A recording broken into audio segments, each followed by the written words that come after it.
I know I still have it somewhere in my house. A picture I drew when I was 4, maybe nearly 5. It was of me kissing my mum with a Mick Jagger mouth.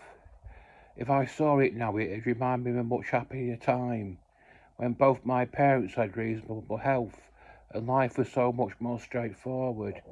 We never had a great deal of wealth, but we'd all stay happy if we loved each other, is what life taught us.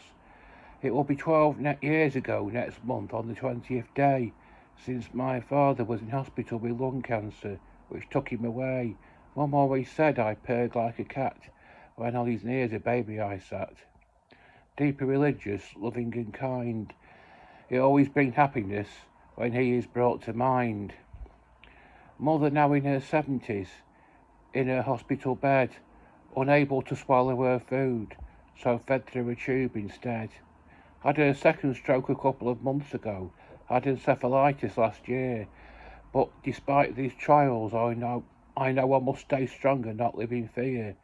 I must learn to bravely cope with whatever life has in store, just as everyone coped with whatever life threw at them, during or after the Second World War.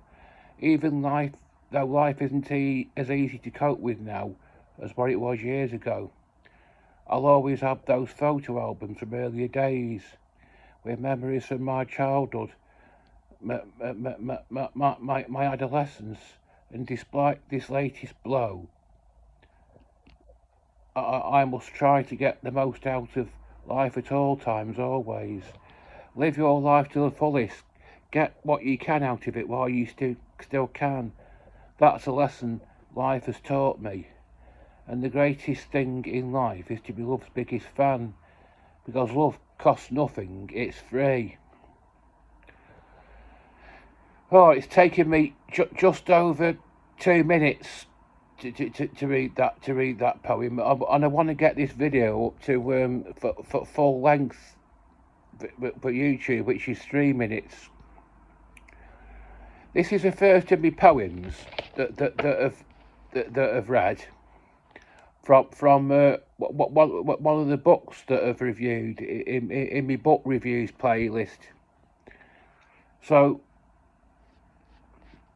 the poem it's actually been published for what year was it published? What it's actually been in print for the past 10 years, that poem has. So it's been around a bit. I've already reviewed this this book. It's Love Is in the Air, Volume 2. If you want to have a look at me on my book reviews playlist, you'll find the actual book that the poem is from. But I've never included any of the poems that have been published in those books up until now. But who knows? I might include a few more.